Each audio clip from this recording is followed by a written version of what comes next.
Hi, I'm Andy. Welcome to the channel, and this is this week's lesson.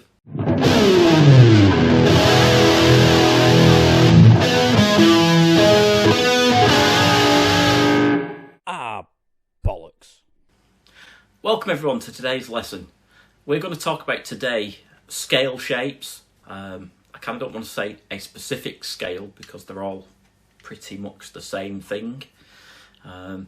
But it's kind of a different way about certainly thinking about if you're familiar with the Pentatonic Boxes. This is probably a different way to think about it. And also, rather than having to learn 5 discrete shapes, you can achieve the same thing with 2. There's nothing wrong with obviously learning those Pentatonic Boxes. I feel that obviously people learn them because it's easy. It's easy to learn one shape and then learn the next one and go through that process.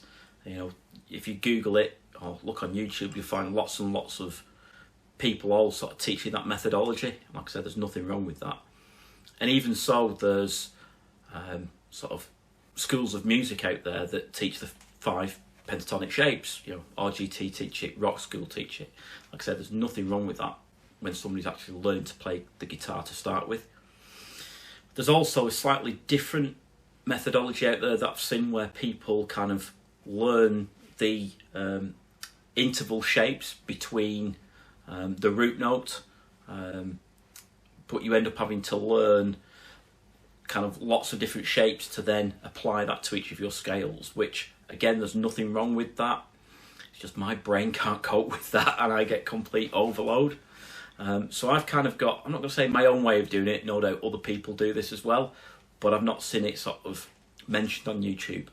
So what we're going to do today is, like I say, we'll focus on the major scale, and we'll also focus on the major pentatonic shapes, and then you kind of see how the way that I sort of visualize it in my head is probably slightly different to the actual box shapes, but also how it makes things a little bit more simple as well.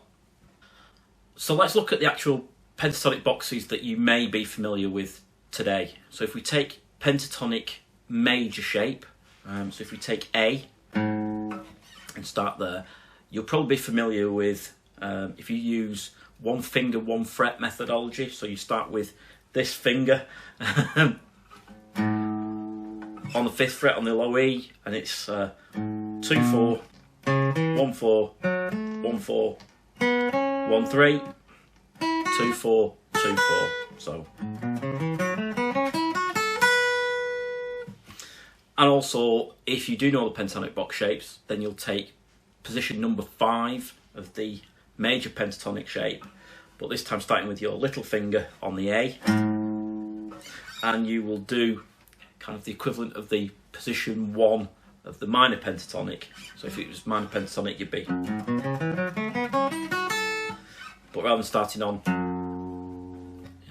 first finger on fret number 2, you start on little finger on number 5, and this would be A major pentatonic. So play that again. So 4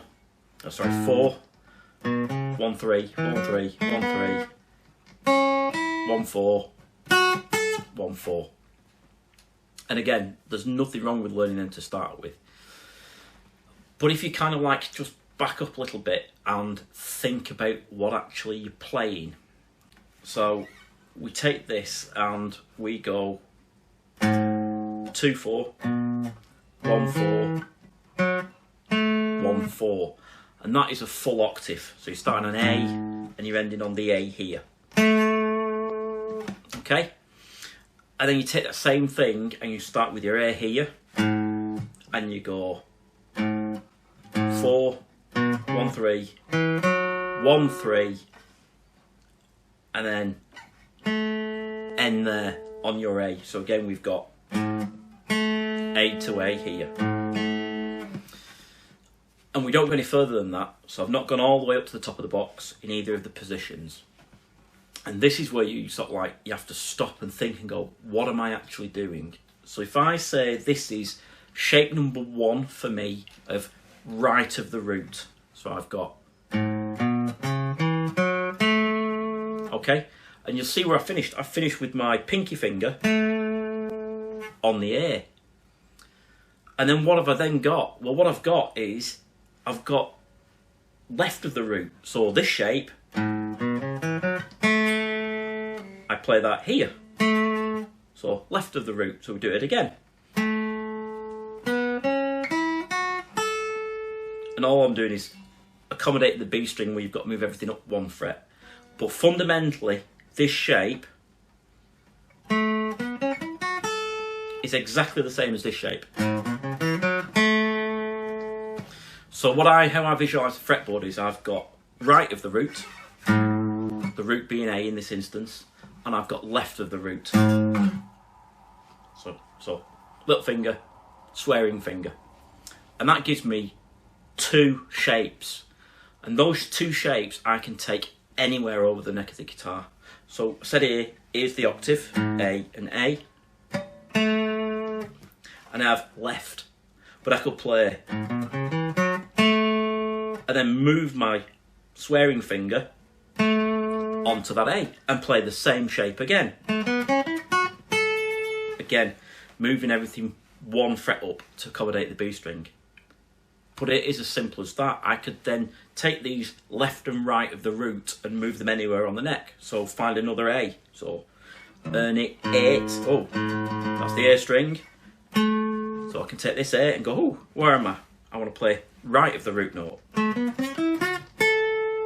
Exactly the same. I want to play left of the root note. Again, accommodating that one fret move for the B string.